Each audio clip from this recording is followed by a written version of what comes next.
Hey Brad, how are ya? I'm doing good. How about yourself? Good. We're over at Paraquat at the Orthwine Center, and it's Spinal Cord Injury Awareness Month. We are just asking a few of our wheelchair users, our awesome wheelchair users, some tips and tricks from them. I was going to have Brad talk about posture and proper wheeling technique, backward leaning, and like different types of wheelies, like little bunny hops or a higher wheelie to get up and down curbs, and possibly like coming back down, and then little exercises you can do at the gym to work on these things. And then he might give you some of his favorite things that he uses at home. Definitely. So, all right. So as far as proper posture and wheeling, what do you think, Brad? Proper posture. I try to make sure I sit upright. I'm not leaning back. This isn't a lazy boy recliner. Sitting upright. And when I go to take off, usually I'm around about, I guess what 12 o'clock would be on the wheel, 12, maybe 11.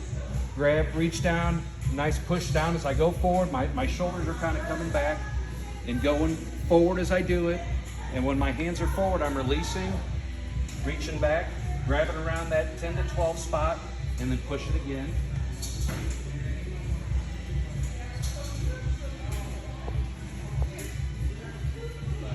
And that's how I try to do that. I said it's not a lazy boy recliner. Sit upright while you're trying to do it. Awesome.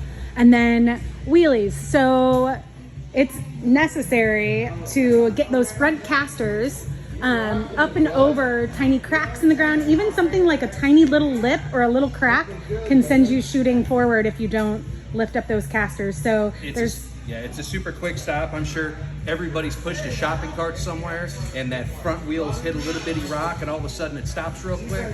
Well, when I stop real quick, I go forward. The wheelchair stops and I don't necessarily. Awesome. So I was going to have him demo just going up and down the little curbs.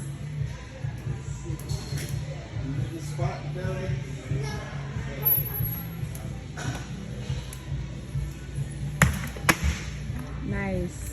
And then going down, you also do wheelies? Yeah, you could go backwards to go down it, and that would be the good option for when you're learning, especially if you got a cool handrail next to you. I've done it a few times, so I'll usually get right to the edge and just kind of go through. Feel the edge there, and I go through. Nice. Same thing, the edge, go through. Perfect. Awesome.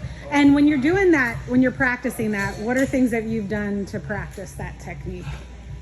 It's nice to have somebody can be behind you. Somebody can support your hand grips. Underneath my book bag, I've got a nice bar that somebody could put a strap around to help hold you, to get you back to on the floor if need be. We highly recommend when you're practicing this to have a spot. Definitely. When you're first learning. Definitely have a spot. They also have anti-tippers that you can put on the back of your chair, which will keep the chair from going all the way back.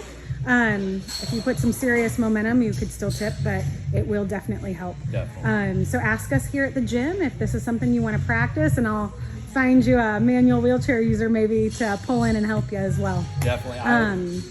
And sorry, one more thing. Tips and tricks. Do you have any fun favorite things at home? Well, one thing I carry on here, since my hands are always busy pushing, I've got what they call the lap stacker. So if I have an item, I'm gonna zoom in close on it. If I have an item or whatever, I can put this thing around it. I put it up and over buckets, and it holds just in your lap. So like if you're carrying something, I now have a pair of imaginary hands, so I can actually move stuff around now. Awesome. Because otherwise, I put it on my lap, it's going to fall. Okay. I have that, and then I use the little stickies on the door. I don't know the correct term. Now, this cell phone, this is part of the case right here, but you can buy these where they'll stick on the back of the phone. So what I do is I put them on the back side of the door, so when the door is open, I can just grab right here and pull it closed, as opposed to trying to stretch way out there and try to do funny, weird stuff or having ropes. You can get those little sticky things off Amazon for next to nothing, and they're great. Awesome. And is there anything else you want to show us, Brad? I mean, I can try to go backwards up that ramp to try to mess with people a little bit. Is that something you practice regularly? All the time. So I did not practice this at home. This was something that I did here because, I mean, if you're doing wheelies, there's, you know, anytime you don't have 4 on the floor, there's always a chance that something may go weird. So here, at least if my chair goes flying around, somebody can be here to grab it and bring it to me. I have this grab bar here that I can help get back into my chair. Everybody they know how to help people, and they're comfortable with assisting people that may or may not fall out of their chair if they're doing things like this here. Like I said, this is not a beginner skill. These are just things that you can practice on. It does take a lot of work to learn how to lean backward and move the chair at the same time. So it does take reps. It takes patience. It takes you guys working on these things. But this is a great safe place where there's people around, peers, and staff members to help support you. Yeah, this is an awesome place to practice this stuff. October will be my 4-year mark for when I got my spinal cord injury. So this is all a little bit that I've learned here. It's just the more time and dedication you put into something, the quicker and better you're going to be. Thank you so much, Brad. All right. Thank you. Yep.